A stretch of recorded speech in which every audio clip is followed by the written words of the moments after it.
Maliban sa durian at ilang pang magagandang pasyalan, kilala rin ang lungsod ng Davao sa pangangalaga ng ating pambansang ibon, ang Philippine Eagle.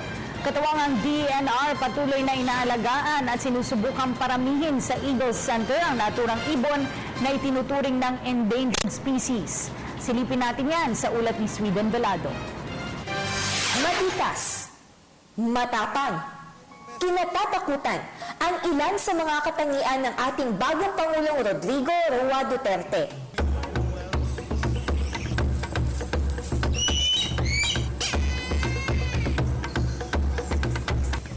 Hindi ito nalalayo sa karakter ng ating pambansang ibon, ang Philippine Eagle.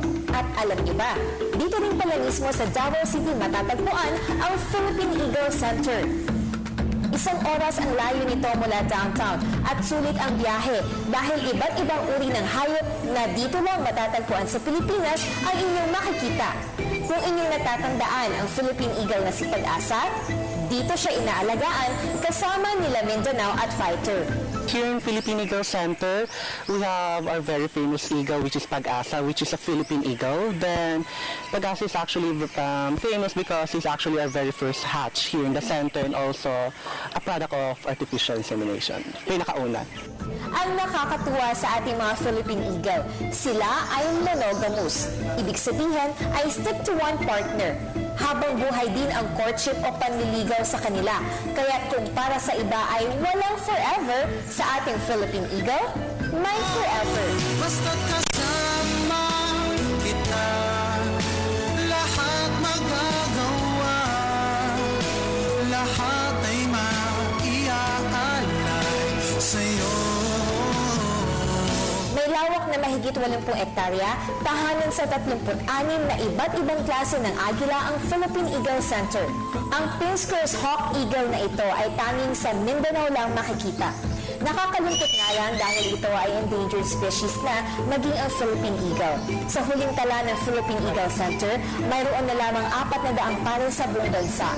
Hamon sa kanila ang breeding dahil kumpara sa ibang uri ng agila na kayang mangitlog ng hanggang 2 piraso kada taon, isang itlog lang ang napoproduce ng Philippine Eagle kada 2 taon.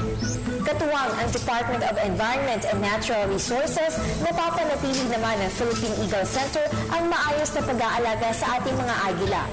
Samantala, may makikita ring ibang hayop gaya ng kwago, buwaya, pusa, baboy ramo at mga unggoy sa loob ng lugar. Bukas ito sa mga bisita araw-araw at may entrance fee na 150 pesos para sa adults, 100 pesos para sa mga estudyante at libre naman sa mga 3 taong gulang na bata pababa. From 8 a.m. to 5 p.m. daily, 7 days a week po tayo open. Even holidays.